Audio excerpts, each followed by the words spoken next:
বন্ধুরা আইপিএল 2025-এর দ্বিতীয় ম্যাচ খেলবে আগামীকাল কলকাতা নাইট রাইডার্স রাজস্থান রয়্যালসের বিরুদ্ধে। তো এই ম্যাচটা কিন্তু গুয়াহাটিতে খেলা হবে একটা ডিফারেন্ট কন্ডিশনে, যে কারণে কেকেআর কিন্তু প্লেইং ইলেভেনে কিছু চেঞ্জ করবে।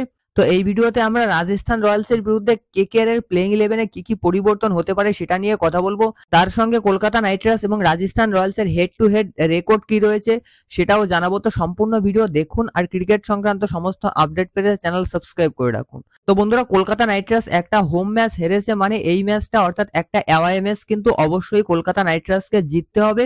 আর রাজস্থান রয়্যালসের বিরুদ্ধে এই ম্যাচটা কিন্তু কেকেআর এর জন্য একটা গুরুত্বপূর্ণ ম্যাচ।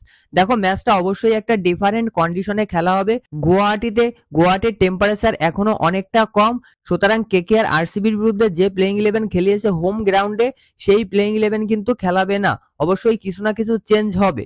তো চলুন দেখা যাক কি কি চেঞ্জ হতে পারে। তার আগে বন্ধুরা কলকাতা নাইট রাইডার্স এবং রাজস্থান রয়্যালসের হেড টু হেড রেকর্ড কি রয়েছে সেটা একটু দেখে নেওয়া যাক। তো বন্ধুরা কলকাতা নাইট রাইডার্স এবং রাজস্থান রয়্যালস এই দুটো দল কিন্তু আইপিএল এর টোটাল 30টা ম্যাচ খেলেছে।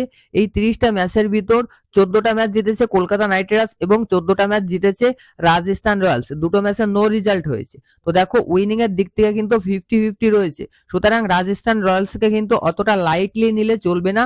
গত ম্যাচে কিন্তু দেখেছেন রাজস্থান রয়্যালস সানরাইজার্স হায়দ্রাবাদের বিরুদ্ধে 285+ রান চেস করতে নেমে সেখানে কিন্তু 200+ রান করে ফেলেছিল। সুতরাং বুঝতে পারছেন রাজস্থান রয়্যালসের বিরুদ্ধে যদি কেকেআর এর প্রথম ব্যাটিং হয় তবে অবশ্যই 200+ রানের টার্গেট দিতে হবে।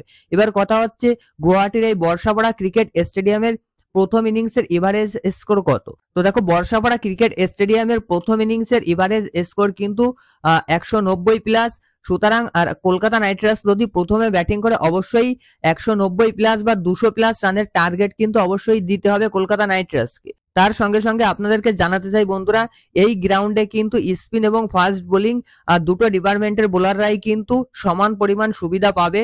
যদিও সেকেন্ড ইনিংসে একটু ডিউ আসে, বাট প্রথম ইনিংস থেকেই কিন্তু ডিউ শুরু হয়ে যায়। সুতরাং সেকেন্ড ইনিংসে যারা ব্যাটিং করবে তারা কিন্তু আহামরি কিছু সুবিধা পাবে না, কিছু সুবিধা অবশ্যই পাবে, তবে যেমন কলকাতায় সুবিধা পেয়েছে আরসিবি অতটা সুবিধা কিন্তু পাবে না। এখানে যেহেতু প্রথম ইনিংস থেকেই ডিউ থাকছে সেক্ষেত্রে কলকাতা নাইট রাইডার্স যদি প্রথম ইনিংসে ব্যাটিং করে প্রথম ইনিংসেও কিছু ডিউর সুবিধা পাবে এবং সেকেন্ড ইনিংসে ব্যাটিং করলেও কিন্তু ডিউর সুবিধা কিছুটা বেশি পাবে প্রথম ইনিংসের থেকে। এবার কথা হচ্ছে কেকেআর এর কি 3টে স্পিনার খেলানো উচিত নাকি 2টো স্পিনার খেলানো উচিত। তো দেখো আইপিএল 2025-এ 4টে ম্যাচ হয়েছে, এই 4টে ম্যাচের ভিতর শুধুমাত্র কলকাতা নাইট রাইডার্স বাদে প্রত্যেকটা টিম কিন্তু 3টের বেশি স্পিনার খেলিয়েছে। আরসিবির কাছে স্পিনার নেই, তারপরেও 3টে স্পিনার খেলিয়েছে, শুধুমাত্র কলকাতা নাইট রাইডার্স 2টো স্পিনার খেলিয়েছে। এবার দেখো প্রত্যেকটা দলই কিন্তু স্পিনারদের থেকে সুবিধা তুলছে, সুতরাং আমার মনে হয় কলকাতা নাইট রাইডার্সের কিন্তু 3জন স্পিনার মিনিমাম খেলানো উচিত।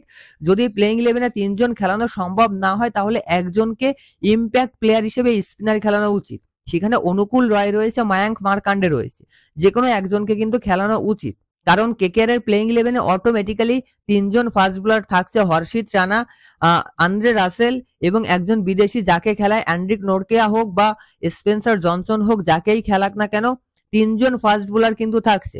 সঙ্গে 3জন স্পিনার হলে কিন্তু কেকেআর এর টিম আরো শক্তিশালী হবে, পার্সোনালি এটা কিন্তু আমার মনে হয়। এবার দেখুন শুধুমাত্র আমারই এটা মনে হয় তেমনটা কিন্তু না, যেসব টিম 3টে স্পিনার খেলাচ্ছে ফাটা পিচে ফ্ল্যাট পিচেও 3টে স্পিনার খেলাচ্ছে তারা তো এমনি এমনি খেলাচ্ছে না, তারা সুবিধা পাচ্ছে স্পিনারদের থেকে, সেই জন্য খেলাচ্ছে। তো আমার মনে হয় কেকেআর এরও 3জন স্পিনার খেলানো উচিত এবং কেকেআর কিন্তু এই ম্যাচটায় 3জন স্পিনার খেলাবে। তাহলে কেকেআর এর প্লেইং ইলেভেন কেমন হতে পারে। ওপেনিং এ অবশ্যই কুইন্টন ডিকক এবং সুনীল নারিন, 3 নম্বরে আজিঙ্কে রাহানে, 4 নম্বরে ভেঙ্কটেশ আয়ার, 5 নম্বরে রিঙ্কু সিং, 6 নম্বরে আন্দ্রে রাসেল, 7 নম্বরে রামানদীপ সিং, 8 নম্বরে অনুকূল রয়, 9 নম্বরে হর্ষিত রানা, 10 নম্বরে অ্যান্ড্রিক নোরকেয়া এবং 11 নম্বরে বরুণ চক্রবর্তী। তো রাজস্থান রয়্যালস এর বিরুদ্ধে কিন্তু কেকেআর এর প্লেইং ইলেভেন এরকমটাই হতে পারে।